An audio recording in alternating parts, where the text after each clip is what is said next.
The Boy on the Couch and the Miracle of Faith.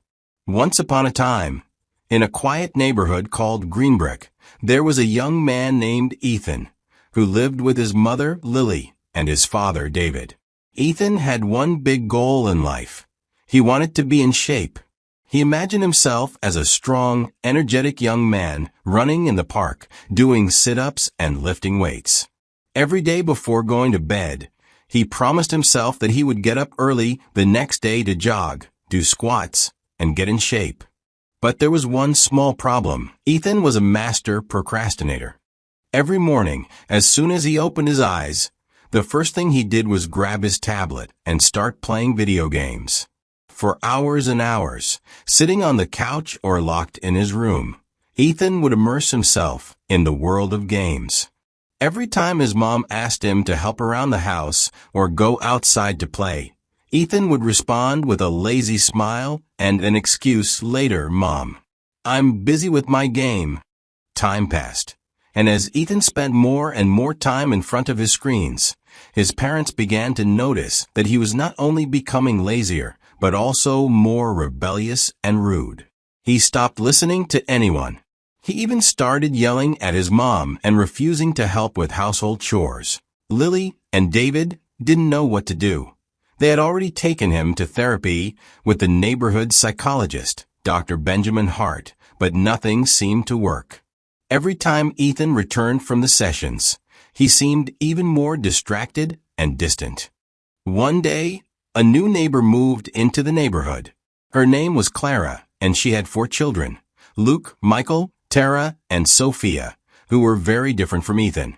They were always obedient, responsible at school, and helped with everything at home. Luke even offered to mow the lawn without anyone asking, and his other children were always helping their mom in the kitchen. Clara noticed the situation with Ethan's family and, worried, decided to approach Lily. One afternoon, while they were chatting in the garden, Clara said to Lily with a warm smile, "Lily, I know you're going through a very difficult time with Ethan. I have something that could help you. There is something bigger than us, something that can change hearts and restore lives. I know a living and powerful God, and He has been the reason my children are the way they are, and He can work a miracle in Ethan's life too. I invite you to come with us this Sunday to our church, where He taught me how to be a mother and gave me strength during the hardest times." Lily looked at Clara with skepticism, but at the same time, something in her heart made her feel hopeful. After a moment of doubt, Lily decided to attend the church service with Clara that very Sunday. That day, something incredible happened. While at church, Lily opened her heart and listened to the sermon attentively. The pastor spoke about how God could transform any situation, how He could heal families and restore what seemed lost. Lily, with tears in her eyes, felt as though God was speaking directly to her about her life, about Ethan, and how she had exhausted all human possibilities to change the situation, but only He could do it. The pastor also spoke about the principles of good living, doing what is right, not doing things that displease God, and treating others with respect and love. Lily, with her heart full of emotion, left the church feeling that God was with her, and that hope filled her with peace. He has the power to change everything, Lily thought as she walked home, crying but with the firm certainty that something beautiful was about to happen. That very night, she promised to return to church, but not alone. She would bring her husband, David, and, of course, Ethan. At first, Ethan was reluctant to go to church. He crossed his arms and frowned, but seeing his mother's determination, he had no choice but to go. The first time they attended together, it was an experience that would change his life. Ethan didn't understand much of what was happening, but something inside him began to awaken. Over the following weeks, the family began to attend church 3 or 4 times a week, and something incredible started to happen. Ethan, the boy who used to avoid looking out the window to go play, began to help around the house. He helped with chores not just because his mom asked him to, but because he genuinely felt good doing it. He learned to be responsible and obedient, and to avoid doing things that would displease God, like being rude or selfish. His school performance improved.